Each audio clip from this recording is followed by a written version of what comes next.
पहले बहुजन समाज में जन्मे सभी संतों, गुरुओं, महापुरुषों को नमन करते हुए तथागत बुद्ध, संत कबीर, गुरु नानक देव, गुरु घासीदास, बिरसा मुंडा, पाखंडवाद के धुर विरोधी रहे पेरियार, ईवी, रामा स्वामी नायकर, संत गाडगे जी महाराज, लोक शाहिर अन्ना भाऊ साठे, व इस देश में शिक्षा की अलख जगाने वाले राष्ट्रपिता ज्योतिबा फूले, महामना सावित्रीबाई फूले, माँ फातिमा शेख, इस देश में आरक्षण के जनक छत्रपति शाहू जी महाराज, वे हमें आपको मान, सम्मान, स्वाभिमान का जीवन देने वाले करोड़ों शोषित, वंचित, पीड़ितों के मसीहा, भारत के संविधान निर्माता, इस देश के भाग्य विधाता, विश्व रत्न बोधिसत्व डॉक्टर बाबा साहेब अम्बेडकर के चरणों में नमन करते हुए वे 21वीं सदी के सबसे बड़े महानायक, कश्मीर से लेकर कन्याकुमारी तक साइकिल यात्रा करने वाले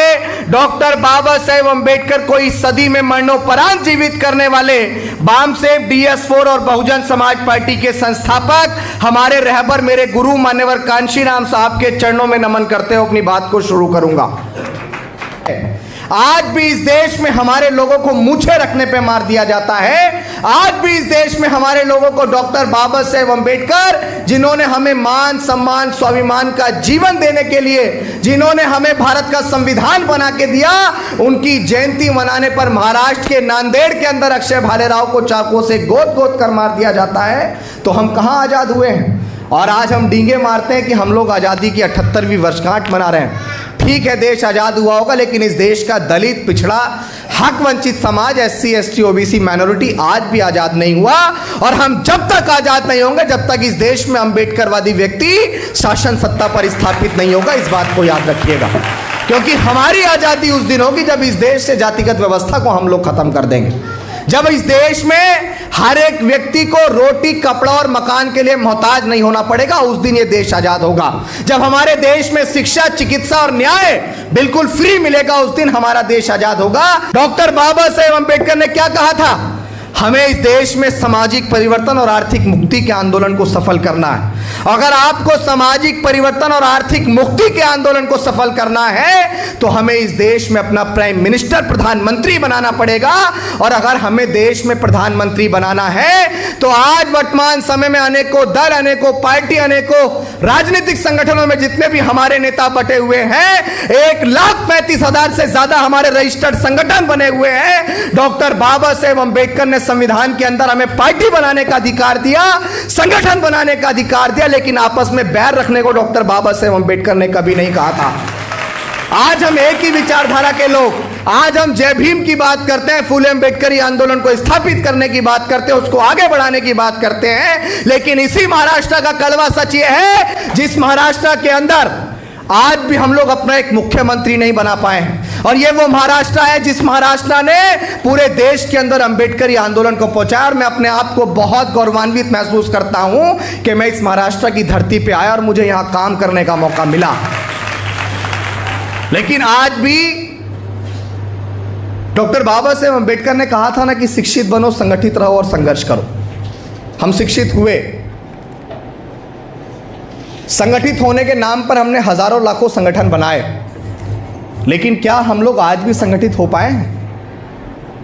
मैं चमार हूँ, मैं जाटव हूँ, मैं वाल्मीकि हूँ, मैं कोरी, कुर्मी, पासी, धोबी, धानुक, अहीर, गडरिया, गुज्जर, जाट, नाई, यादव, तेली, कुमार, महार, डोम, पटेल और अनेकों वो जातियाँ जिनके पुरखों के साथ शोषण समान था। और हमारे रहबर, हमारे मसीहा डॉक्टर बाबा साहेब अम्बेडकर चीखते हुए आपको ये कहकर गए कि हमारे ऊपर होने वाला जब शोषण समान था तो हम अपनी लड़ाई को एकजुट होकर क्यों नहीं लड़ रहे हैं? लेकिन आज मैं ये भी समझ पा रहा हूं कि जब हमें इस देश में सामाजिक परिवर्तन और आर्थिक मुक्ति के आंदोलन को सफल करना है तो हमें देश में अपना प्राइम मिनिस्टर बनाना पड़ेगा।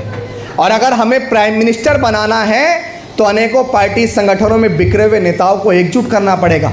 और अगर बिखरे हुए नेताओं को एकजुट करना है तो हमारे मन में एक ख्याल आया कि यार अभिषेक, किसी को तो अपने घर से बाहर निकलना पड़ेगा। भाजपा के खिलाफ बहुत लड़ाई लड़ी, मनुवादी व्यवस्था के खिलाफ बहुत लड़ाई लड़ी, डीएम एसडीएम कार्यालयों का घेराव बहुत किया, हमारे ऊपर किसी ने शोषण किया तो थानों का घेराव बहुत किया। लेकिन आज जिस सदी में हमें इस देश का हुक्मरान बनना था, जिस सदी में डॉक्टर बाबा साहेब अम्बेडकर ने कहा था कि 21वीं सदी हमारी है, आज मैं अपने लोगों को वोट का अधिकार दे रहा हूं। और अब रानी के पेट से राजा पैदा नहीं होगा, पैदा होगा तो बैलेट से पैदा होगा। लेकिन बैलेट से कौन पैदा हो रहे हैं? बैलेट से पैदा वही लोग हो रहे हैं जिन लोगों ने रानी के पेट से राजा बन के जन्म लिया, और आज भी वही लोग शासन सत्ता पे स्थापित हैं। और ये हमारे लिए बड़े शर्म की बात है, ताली बजाने की बात नहीं। ये हमारे लिए इतनी शर्म की बात है कि जिस सदी में हमें इस देश का हुक्मरान बनना था, जिस सदी में हमारे लोकतंत्र की महापंचायत के अंदर हमारे सबसे ज़्यादा खासदार होने थे, आज हम आंखें घुमा के देखते हैं तो इसी महाराष्ट्र की धरती से हमारा एक भी सांसद अम्बेडकरवादी उस सदन के अंदर नहीं पहुंचा है। तो हमारे लिए कितनी शर्म की बात है बताइए। इसीलिए हम लोग बहुजन जागो मार्च के रूप में अपने घर से बाहर निकले और गांव-गांव चीखते चीखते चिल्लाते चिल्लाते हमने डॉक्टर बाबा साहेब अम्बेडकर की जन्मस्थली मध्य प्रदेश के महू से इस संकल्प की शुरुआत की कि अम्बेडकरवादी नेताओं को एकजुट होना चाहिए। महू से इंदौर, देवास, सीहोर, सोनकच्छ, भोपाल, विदिशा, खुरई, ललितपुर, झांसी, डबरा, दतिया, ग्वालियर, मुरैना, धौलपुर, आगरा, हाथरस, अलीगढ़, औरैया, फिरोजाबाद, बुलंदशहर, हापुड़, मेरठ, गाजियाबाद, दिल्ली के जंतर मंतर लगभग 4.5 महीने के लंबे अंतराल के बाद क्या हमारा परिवार नहीं है? क्या हमारे साथ जो लड़के घूमते हैं क्या उनका परिवार नहीं है? आप लोग भी माँ हैं। अगर आपका बच्चा 10 दिन के लिए कहीं चला जाता है तो ऐसा लगता है कि घर का पूरा चैनो चमन उड़ गया है। लेकिन आप सोचिए कि जिस घर से हम निकले हैं, प्रिंस भाई निकले हैं, ये 2 साथी निकले हैं, ये निकले हैं, और जो साथी निकले हैं इनके भी तो माँ बाप हैं, इनके भी भाई बहन हैं, इनके भी भैया भतीजे हैं।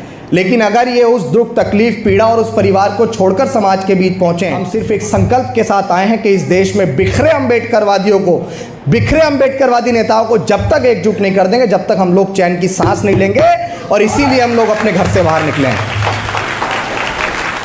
लोग मुझसे कहते हैं कि यार, जब आपको नेताओं को एकजुट करना है तो नेताओं के घरों के बाहर क्यों नहीं जाते हो? आप जाके मिलने की गुहार लगाओ, 1 महीना आपको कोठी के बाहर खड़े खड़े हो जाएंगे, नेता नहीं मिलेगा आपसे। पता है क्यों नहीं मिलेगा नेता आपसे? क्योंकि नेताओं को आपने बेलगाम घोड़े की तरह काम करने दिया। मैंने देखा ना, मैंने यहाँ आने के बाद वो कड़वी सच्चाई महसूस करी। जब मैं अपने घर से निकला तो हमने सुना यार महाराष्ट्र जा रहे हैं, जहाँ से बहुजन मूवमेंट चलता है, जहाँ से बहुजन मूवमेंट पूरे देश के अंदर पहुँचा, जहाँ से मान्यवर कांशीराम साहब जैसे पुरोधा उस महाराष्ट्र की धरती से मूवमेंट को सीख के आए और पूरे उत्तर भारत के अंदर उस मूवमेंट को पहुँचाया। लोग जागरूक हैं, लेकिन बड़ी दुख की बात है कि लोग डेवलप नहीं हैं। बड़े दुख की बात है। आप सोचिए ना कि ये बड़े बड़े अपार्टमेंट्स, ये बड़ी बड़ी बिल्डिंगें, क्या हमारे लोगों के ख्वाब नहीं है कि हम लोग ऐसी बिल्डिंगों में जाके रहें? लेकिन आप मुझे बताइए कि हमारे समाज के कितने लोग ऐसे अपार्टमेंट्स के अंदर रहते हैं? नहीं रहते हैं ना? है ना तकलीफ़ की बात। और ये तकलीफ़ की बात किस लिए है? क्योंकि हमारे नेता बिखरे हुए हैं। आप बताइए ना, इस महाराष्ट्र के अंदर प्रकाश अम्बेडकर जी हैं। मैं दुनिया भर की बातों पे नहीं जाऊंगा। प्रकाश अम्बेडकर जी हैं, रामदास अठावले जी हैं, और जो 2 नेता जोगेंद्र कवाड़े जी और सब लोग खासदार बन के आए थे ना। आपने गाने के माध्यम से बताया, मुझे बहुत अच्छा लगा और आपने मुझे भावुक भी किया। और भावुक इसलिए किया कि बहुत सारे लोग कहते हैं कि आप बिना फालतू में घूम रहे हो। लेकिन मैं ये समझता हूँ कि कोई व्यक्ति अगर ईमानदारी से अपने विचारों को लेकर समाज के बीच पहुँचता है तो उसके विचार एक विचारधारा के रूप में परिवर्तित होते हैं। और आपके गाने के माध्यम से आपने मुझे वो विश्वास दिलाया कि जिस विचार को लेकर हम चल रहे हैं वो विचार धीरे धीरे घर तक पहुंच रहा है, और वो चिंगारी एक दिन आग के रूप में परिवर्तित होगी और अपने नेताओं को मजबूर करेगी कि यार, समाज अगर हमारा विरोध करने पर उतर गया तो फिर ये कोठी और काफले किसी काम के नहीं रह जाएंगे, तो मजबूरी में उन्हें एकजुट होना पड़ेगा।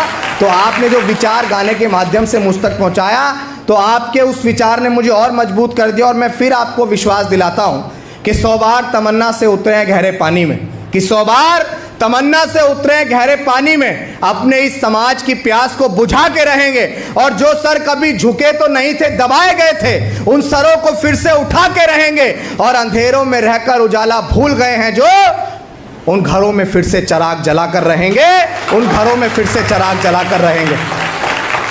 मैं आपसे सिर्फ इतना कहना चाहूंगा, जब ये बहुजन जागो मार्च पूरे देश की यात्रा करके अंतिम पड़ाव पे दिल्ली पहुंचेगा, तो बस आपने तमाम नेताओं के झंडे पकड़े होंगे, आपने तमाम नेताओं की गाड़ी के काफलों के अंदर पीछे दौड़ लगाई होगी, लेकिन अगर आप बहुजन जागो मार्च की बहुजन एकता संकल्प महारैली का हिस्सा बनेंगे और दिल्ली के अंदर लाखों की संख्या में अगर आप लोग इकट्ठा हो गए, तो मैं आपको विश्वास दिलाता हूं कि 29 के अंदर आने वाले लोकसभा इलेक्शन के अंदर फूले अंबेडकरी आंदोलन का व्यक्ति इस देश का प्राइम मिनिस्टर होगा। हम आपको लिख के देते हैं विश्वास के साथ। और अगर आप ये कहते हो कि सत्ता परिवर्तन एक दिन में या कुछ समय में नहीं होता है, तो इसका जीता जागता उदाहरण है अरविंद केजरीवाल, जो सिर्फ कुछ दिन के अनशन से दिल्ली का मुख्यमंत्री बनकर बैठ गया और वो आज भी दिल्ली का मुख्यमंत्री बना बैठा है। अरे आप ईमानदारी से किसी संकल्प के साथ जुड़िए तो सही, आप ईमानदारी से अपने घर से बाहर निकलिए तो सही, एक दिन एक सच्चे आंदोलन को समर्थन करके तो देखिए। मैं आपको विश्वास के साथ दिलाता हूं कि जो घर आज भी झोपड़पट्टी में रहने को मोहताज है, इसी महाराष्ट्र के अंदर अपार्टमेंट के अंदर रहेंगे। ये आपको विश्वास के साथ बता रहा हूं। लेकिन आपको अपने समाज के मुख्यमंत्री और प्रधानमंत्री बनाने के लिए, एकजुटता बनाने के लिए आज पार्टी की कट्टरपंथी छोड़नी पड़ेगी, अपने नेताओं की अंधभक्ति छोड़नी पड़ेगी और नेताओं से सवाल करना पड़ेगा कि जब समाज आपको वोट देता आया, समाज को आप कहते हैं कि समाज एकजुट नहीं हो रहा है, समाज एकजुट नहीं हो रहा है, समाज आप सबको कितनी बार एकजुट होकर दिखाएगा? आप एकजुट हुए तो समाज भी एकजुट हुआ। हमारे 4 सांसद बन के आए, आप बिखर गए, समाज बिखर गया, हमारा एक भी सांसद बनकर नहीं आया। अब आप बताओ किसकी कमी है, समाज की या आपकी? हमारे नेताओं की कमी। और मैं आपसे यही कहूँगा कि अपने नेताओं को एकजुट करने के लिए हम जिस मुहिम को यहाँ से चला रहे हैं, अभी हम लोग मुंबई में घूम रहे हैं, हम लोग पुणे में जाएंगे, अहमदनगर जाएंगे, नासिक जाएंगे, धुले जाएंगे, जलगांव जाएंगे, अकोला, अमरावती, यवतमाल, वार्धा और नागपुर जाएंगे।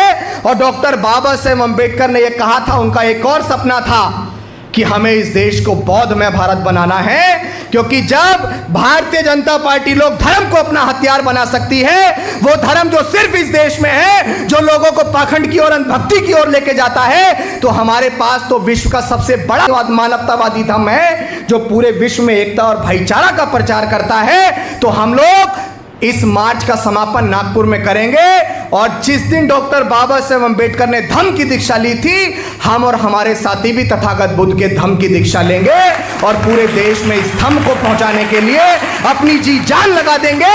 जब लोहे को लोहा काटता है तो इस धर्म को भी हमारा धम्म काटेगा, हम आपको विश्वास के साथ बताते हैं। बस आपको अपने धम्म का प्रचार करना और दिल्ली ज़्यादा से ज़्यादा संख्या में हम जैसे ईमानदार साथियों के साथ आपको पहुंचना है। हम अपने घर परिवार को अगर छोड़ के आए तो सिर्फ इस भरोसे से छोड़ के आए कि यार जितना सीखा है उतना बता देंगे, और यादव जी जैसे लोगों से और बड़े बड़े लोगों से जिन्होंने मूवमेंट में पहला काम किया है, उनसे कुछ सीख लेंगे और एक बेहतर और मजबूत आवाज़ बनेंगे जो अपने नेताओं को ललकारने का काम करेगा, जो अपने नेताओं को कोठी और बंगलों में अगर वो हमारी बात नहीं सुनेंगे तो ताला लगाने का काम करेगा।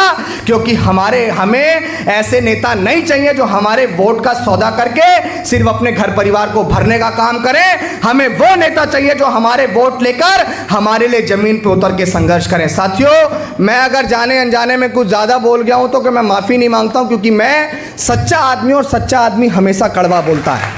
आखिरी में हमारी माताएं बहनें बैठी हुई हैं, आपके लिए एक नज़्म ज़रूर सुनाऊंगा और इसलिए सुनाऊंगा, डॉक्टर बाबा साहेब अम्बेडकर ने कहा, शिक्षित बनो, संगठित रहो और संघर्ष करो। शिक्षा वो शेरनी का दूध है जो पिएगा वो दहाड़ेगा।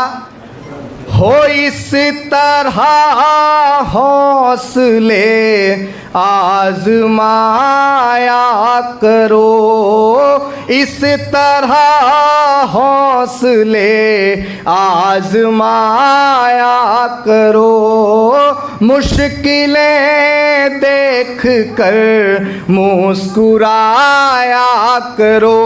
हो दो निवाले भले कम ही खाया करो, अपने बच्चों को लेकिन पढ़ाया करो, अपने बच्चों को लेकिन पढ़ाया करो। जिस डॉक्टर बाबा साहेब अम्बेडकर ने हमारे लिए अपनी 4 संतानें कुर्बान कर दी, अगर ये मैं घड़ी पहन पा रहा हूँ तो शायद ये घड़ी राजरत्न के हाथ में हो सकती थी। जो बहुत बढ़िया शर्ट मैं पहन पा रहा हूँ शायद वो गंगाधर के शरीर पर हो सकती थी, लेकिन मैं आज लुटा दे तेरे खातिर जान तो भी गम नहीं होगा, लुटा दे तेरे खातिर जान तो भी गम नहीं होगा, तेरे जैसा कोई अब जख्म का मरहम नहीं होगा। पढ़ा तुझको तो एक शायर के दिल की धड़कने बोली, कई सदियों तलक अब दूसरा अम्बेडकर नहीं होगा, कई सदियों तलक अब कांशीराम सा नहीं होगा। तो डॉक्टर बाबा साहेब अम्बेडकर की कुर्बानी और उनके त्याग, समर्पण, बलिदान वो व्यर्थ ना हो जाए, इसलिए हम लोग अपने घर से बाहर निकले हैं और आप सबके भरोसे से निकले हैं। आज उस धम्म के मार्ग को लेकर हम लोग आगे चल रहे हैं। तो हमें बचाने की, हमें संभालने की हमारे समाज की जिम्मेदारी है, क्योंकि हम लोग आपके भरोसे से अपने घर परिवार को छोड़ के आए हैं और आपको विश्वास दिलाते हैं कि हम लोग अपने समाज को मांगने वाले समाज से देने वाला समाज बनाने चाहते हैं। और वो जब तक नहीं होगा जब तक हम लोग ब्राह्मणवादी और मनवादी व्यवस्था पे गहरी चोट नहीं करेंगे। और उस व्यवस्था पे गहरी चोट जब होगी जब हम अपने समाज के लोगों को ज़्यादा से ज़्यादा धम्म की शरण में लेके आएंगे। बहुत बहुत धन्यवाद।